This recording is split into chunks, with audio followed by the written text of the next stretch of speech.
हिंदू कहूँ तो हूँ नहीं, मुसलमान भी नहीं, गे भी दोनों बीच में, খেলো दोनों माही। কবিৰ চাহেবে কয় যে মই না কেৱল হিন্দু হয় না মুছলমান, মই কেৱল সেই অদৃশ্য একমাত্ৰ সত্য হয় যি নেকি এই হিন্দু মুছলমান দুয়ো সীমাৰ পৰা ভিন্ন হয়। মই এই দুই ধৰ্মৰ মাজত লুকাই আছোঁ আৰু দুয়োৰে মাজৰ সত্যক জগাবলৈ আহিছোঁ।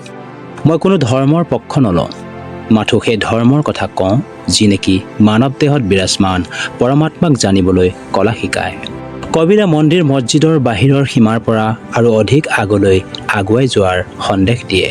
তেওঁ কয় যে সত্যৰ নিবাস না পাথৰত থাকে না ইটাত, সত্যৰ নিবাস কেৱল জীৱিত শৰীৰত, য'ত প্ৰেম ভক্তি আৰু আত্মাৰ জ্যোতি জ্বলে।